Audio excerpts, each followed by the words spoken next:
কাবা ঘরে সর্বপ্রথম কে মূর্তি স্থাপন করেন? 10 ট্রাক আর 20 ট্রাক লাগে আমরা আনবো ইনশাআল্লাহ ভারতকে শায়েস্তা করবার জন্য। रुको जरा सबर करो।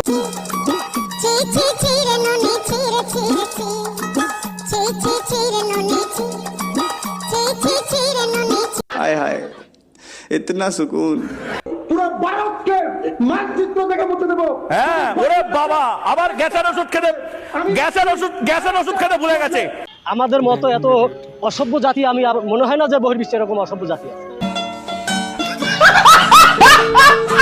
হ্যালো এভরিওয়ান, কি অবস্থা সবাই? আশা করি প্রত্যেকে ভালো আছেন এবং সুস্থ রয়েছেন। আজকের ভিডিওটা কিন্তু অসাধারণ ভিডিও হতে চলেছে, কারণ আজকে আপনাদের ভিডিওতে এমন কিছু দেখাবো যা দেখার জন্য আপনারা হয়তো মোটেই প্রস্তুত ছিলেন না। আর আপনাদের কাছে ছোট্ট একটি অনুরোধ, ভিডিওটি শেষ পর্যন্ত দেখে যাবেন, কারণ ভিডিওটি শেষ পর্যন্ত দেখলেই কিন্তু ভিডিওর আসল মজা পাবেন।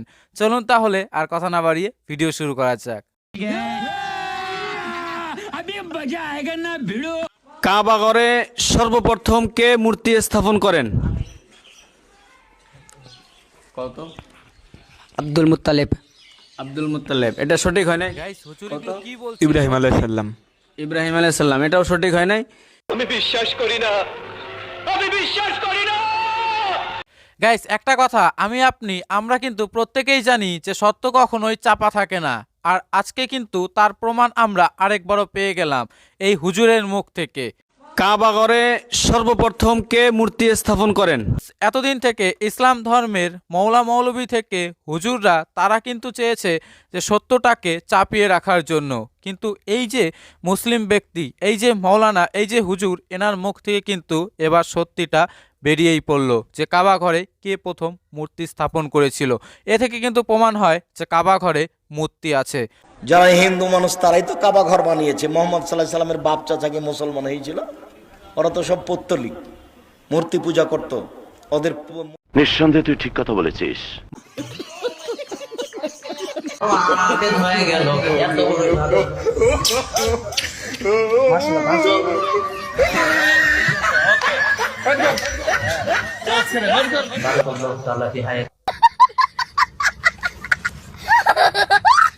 গাইস এটা দেখে অবাক হওয়ার মতো কিছু নেই। হুজুরদেরও তো একটু মন চায় রোমান্স করার, একটু রোমান্টিক হওয়ার। এ কারণে তারা নিজেদেরকে আর কন্ট্রোল করতে না পেরে ধর্মীয় জলসাতেই, মাহফিলেই এই সমস্ত করে বসে।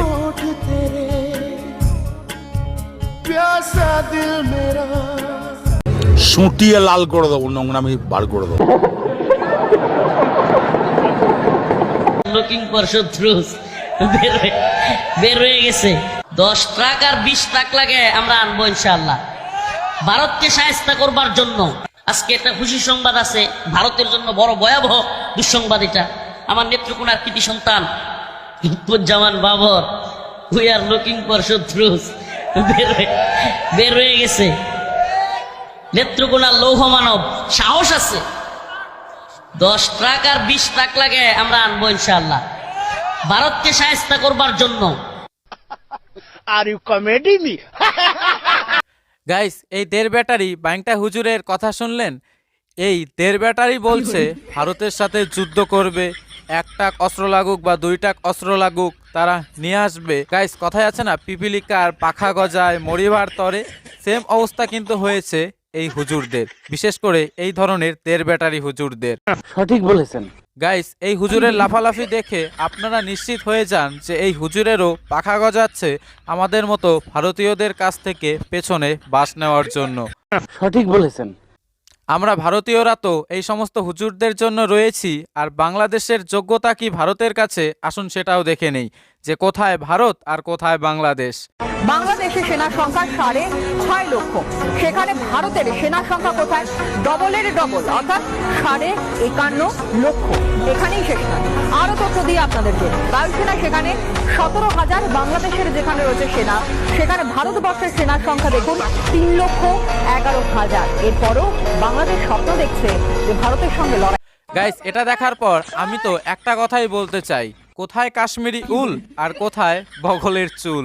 বগলের চুল মানে বাংলাদেশ। পুরো ভারতকে মানচিত্র থেকে মুছে দেবো। হ্যাঁ, ওরে বাবা, আবার গ্যাসের ওষুধ খেতে ভুলে গেছে।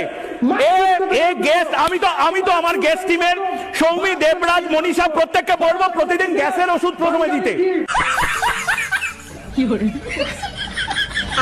গাইস, বাংলাদেশে এই ধরনের কিছু তারকাটারা রয়েছে যারা স্বপ্ন দেখে দিনরাত যে ভারতকে মানচিত্র থেকে মুছে দেবে। তাদের উদ্দেশ্যে বলে দেই, এই ভারত আজকে থেকে নয়, এই ভারত সত্যযুগ থেকে রয়েছে। তোর কত বাপ এলো আর কত বাপ গেল, এই ভারতের কিচ্ছুটি করতে পারলো না, আর তুই ভারতকে নাকি মানচিত্র থেকে মুছে দিবি। পুরো ভারতকে মানচিত্র থেকে মুছে দেবো। আমাদের মতো এত অসভ্য জাতি আমি আর মনে হয় না যে বহির্বিশ্বে এরকম অসভ্য জাতি আছে। ভারতকে মানচিত্র থেকে মুছে দেবো। হ্যাঁ, ওরে বাবা, আবার গ্যাসের ওষুধ খেতে ভুলে গেছে। প্রত্যেকের তো পেটে গ্যাস হয়, আর এই ধরনের তারকাটা বাংলাদেশিদের মাথায় গ্যাস হয়। এই ধরনের তারকাটা বাংলাদেশিদের মাথা থেকে গ্যাস নামানোর জন্য রিপাবলিক বাংলার সাংবাদিকরাই যথেষ্ট। ঢাকা শহর থেকে গ্রামে পলাইতে হইতাছে। এই যে সবকিছু দাম বেশি, ঘর ভাড়া দিতে পারি না, খাওয়া দাওয়া করতে পারি না, ইনকাম নাই, দিন আনি দিন খাই, 400 টাকা 500 টাকা কাজ করি, এরপরে 400-500 টাকা বাজার নিলে তো চাল কিনলে তেলের কথা মনে পড়ে, তেল কিনলে পেঁয়াজের কথা মনে পড়ে, পেঁয়াজ কিনলে রসুনের কথা মনে পড়ে, এইভাবে আয় করতে পারতাছি না।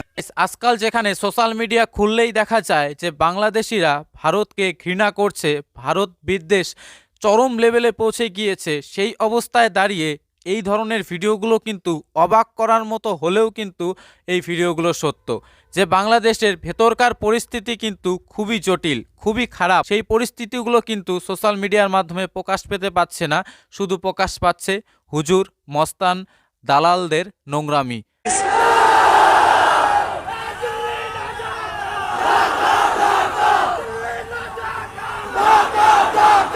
আমাদের মতো এত অসভ্য জাতি আমি আর মনে হয় না যে বহির্বিশ্বে এরকম অসভ্য জাতি আছে।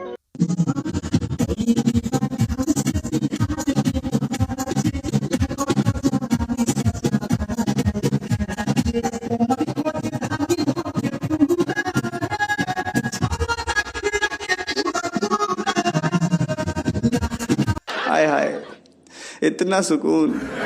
গাইস, বর্ডারে ভারত বাংলাদেশ এভাবে ভালোবাসা দিতে থাকলেই তো ভালো।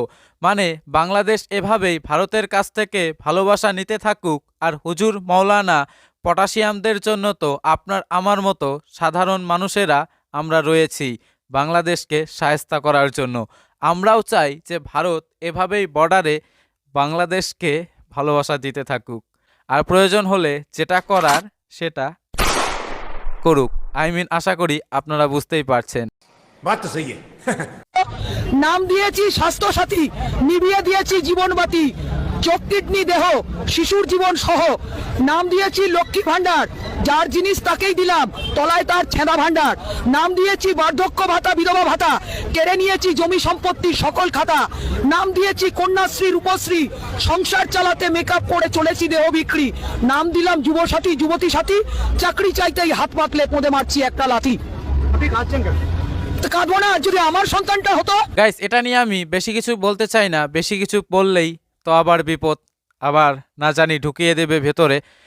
তাই বলবো যে এটা আপনাদের দেখানোর ছিল শুধু।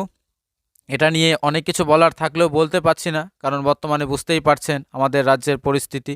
শুধু এটাই বলবো যে পশ্চিমবাংলার মানুষের হাতে আর বেশি সময় নেই, অল্প কিছু সময় রয়েছেন, নিজেদেরকে শুধরিয়ে নিন, না হলে পশ্চিমবাংলাও, বুঝতেই পারছেন আশা করি।